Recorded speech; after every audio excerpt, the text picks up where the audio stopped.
This is Rini Krishnan for Phantoms TV. We're here with Bob Rotruck, the voice of the Phantoms.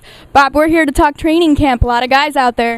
Indeed there are, and indeed we are, and I need to hold this roster here just to try to keep track of who is who, because we have 32 guys in training camp right now. So yeah, the Phantoms are here, but it's not really the Phantoms, because this isn't the complete team. In fact, it's more guys than we're going to have. We're not keeping 32 players on this team, or more accurately, Terry Murray is not. Plus, there are a couple of players that are still in the Philadelphia training camp who can be sent down to Adirondack. They have too many guys on Philly's roster right now, too. So it's going to be interesting to see how it plays out. And Terry Murray is giving these tryout guys a shot. The roster is not set in stone at all, and we've got some other players who are on ECHL contract, and it's a really neat opportunity for them to get a taste of an AHL training camp, and they're going to get a big taste when it comes to the preseason games coming up in a couple days.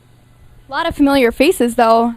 Yeah, there are, and it's nice to have some of the guys back, of course. Rob Bordson, who played every single game last year. Jason Atkinson, who led the team in scoring for the second season in a row. Ty McGinn, who I think had a terrific breakout year and was really good in his stretches with the Philadelphia Flyers. It was a little bit of a surprise for both of those guys, Atkinson and McGinn.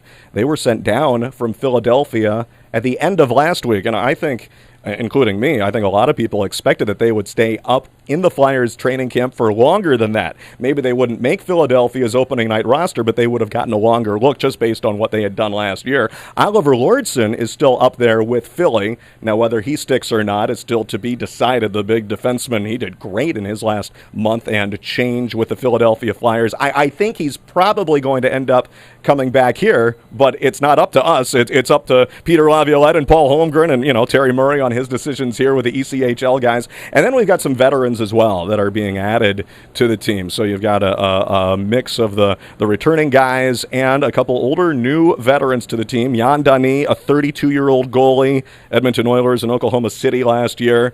But also New Jersey Devils, New York Islanders, Montreal Canadiens. He's been around quite a while. Goalie of the year in the AHL a couple years ago. This guy is legit. And Chris Newberry from the New York Rangers organization, one of only two guys to have had 60 points in the AHL for each of the last 3 seasons. This guy can put it home. He can dish it out, too. Not just the assists, but also he can drop the gloves. He had a fight with Ty McGinn in the NHL last year. In the NHL, when he gets up there, he's known a bit more as a fighter. Here in the AHL, he's one of the more elite scorers. So Chris Newberry, number 11, you're going to be wanting to keep an eye out on him. So, Atkinson, McGinn, Newberry, Dunny, I'm looking forward to it. Yeah, I think we can speak for all of us saying that we are looking very forward to the preseason games this weekend, Saturday night, 7 o'clock here at the Glens Falls Civic Center. Thanks, Bob. Thank you. Let's rock.